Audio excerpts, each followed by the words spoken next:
A ver, ¿qué es la economía? Si nos paramos a pensarlo, seguro que lo primero que se nos viene a la cabeza son gráficos, cifras, modelos matemáticos, pero ¿y si todo eso fuera solo una parte muy pequeña de la historia? Porque la economía en el fondo no va de números, va de personas. Y claro, para entenderla de verdad, hay que entender todo aquello que nos hace humanos. Vamos a empezar con una pregunta que, ojo, lo puede cambiar todo. Al comprar, al ahorrar, al invertir, ¿las decisiones que se toman son siempre el resultado de un cálculo lógico y perfecto? La respuesta a esta pregunta podría desmontar pieza por pieza mucho de lo que creemos saber sobre economía. La economía tradicional se construyó sobre una figura casi mítica, el Homo economicus. Hay que imaginárselo como una especie de superordenador humano, ¿no? Alguien que siempre calcula la opción perfecta para maximizar su beneficio. Pero claro, este modelo tan ideal es justo el punto de partida que otras ciencias están empezando a cuestionar y a desmontar.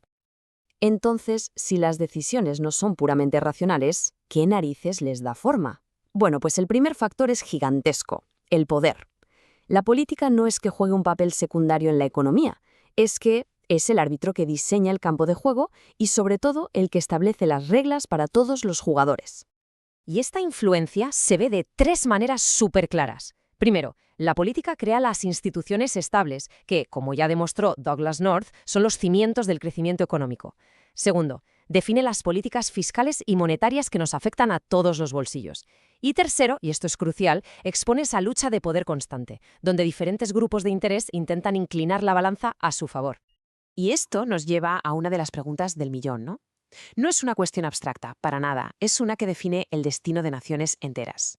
Y la respuesta está precisamente en ese cruce de caminos donde la política y la economía se encuentran.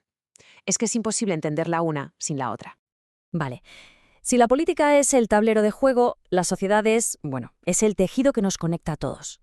Ninguna decisión económica, ni una sola, se toma en el vacío. Todas ocurren dentro de una red social complejísima y a menudo invisible.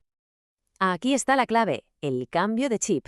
La economía clásica pone el foco en el individuo. La sociología, en cambio, le da la vuelta a la tortilla.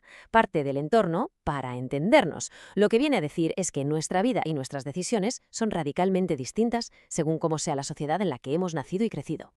Y lo que aporta es brutal. Nos revela cómo las normas culturales o la estructura de las familias moldean las decisiones económicas. Introduce un concepto fascinante, el de capital social. La idea de que la confianza y la cooperación en una comunidad pueden generar más riqueza que el propio dinero, y sobre todo pone el foco en las estructuras de desigualdad.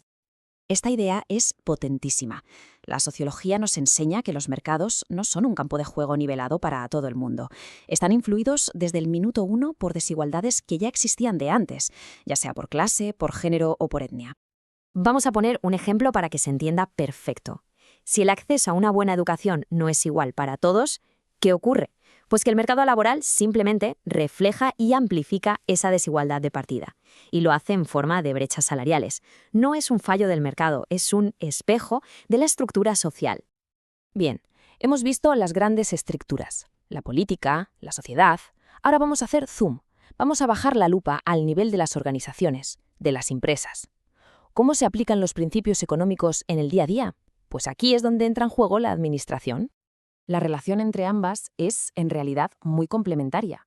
Piensa que la economía nos da el marco teórico, el general, sobre cómo asignar recursos que son escasos. Y la administración lo que hace es coger esos principios y aplicarlos para gestionar los recursos de una empresa concreta de la forma más eficiente posible. De hecho, es que las dos disciplinas hablan un idioma muy parecido. Hablan de eficiencia, de modelos para tomar decisiones, de cómo organizar la producción. Es más, gran parte de la gestión estratégica que se usa hoy en día, como el famoso análisis de mercados de Porter, bebe directamente de la teoría microeconómica. Y llegamos a la conexión más íntima, y para mí, la más fascinante de todas, la que une la economía con el funcionamiento de nuestra propia mente. Aquí es donde la psicología entra en escena, y literalmente revoluciona nuestra forma de entender el comportamiento económico. Este es el gran giro de guión. Aquí pasamos de ese actor racional de la economía de toda la vida a un actor humano, que es mucho más complejo, mucho más impredecible, pero también mucho más real. La economía conductual no asume que somos perfectos, estudia cómo somos de verdad. Y resulta que la mente humana no funciona como una hoja de cálculo. Para nada. Las emociones son un factor decisivo. Estamos llenos de sesgos cognitivos, como la famosa aversión a la pérdida, que básicamente significa que el dolor de perder 10 euros es mucho, mucho más intenso que la alegría de ganarlos. Y para sobrevivir en un mundo complejo usamos constantemente atajos mentales, lo que se llama heurísticas. Y lo mejor es que todo este conocimiento tiene aplicaciones prácticas increíbles, como los nudges o pequeños empujones. Por ejemplo, se sabe que la gente tiende a dejar para mañana el empezar a ahorrar para la jubilación. Es la procrastinación de toda la vida. La solución no es obligar a nadie, sino dar un empujoncito. Se inscribe a todo el mundo en el plan por defecto, pero se les da la opción de salirse si quieren. El resultado, las tasas de ahorro se disparan. Así de simple y así de potente.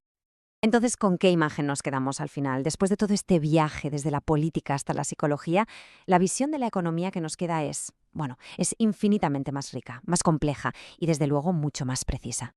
La gran conclusión es esta. Los fenómenos económicos no ocurren en un universo paralelo.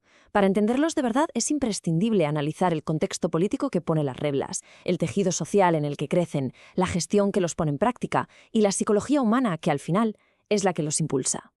Al final, es como si para ver la imagen completa de la economía necesitáramos usar varias lentes a la vez. La lente del poder, que nos la da la política, la del contexto social, que nos la presta la sociología, la de la gestión, que viene de la administración, y, por supuesto, la de la mente humana, que nos la revela la psicología. Así que la próxima vez que haya que afrontar una decisión económica, ya sea algo personal o a gran escala, queda una reflexión final en el aire. Sabiendo que no se trata solo de números, sino de poder, de sociedad y de psicología, ¿cómo cambia la forma de ver esa decisión? Esa es la verdadera cuestión.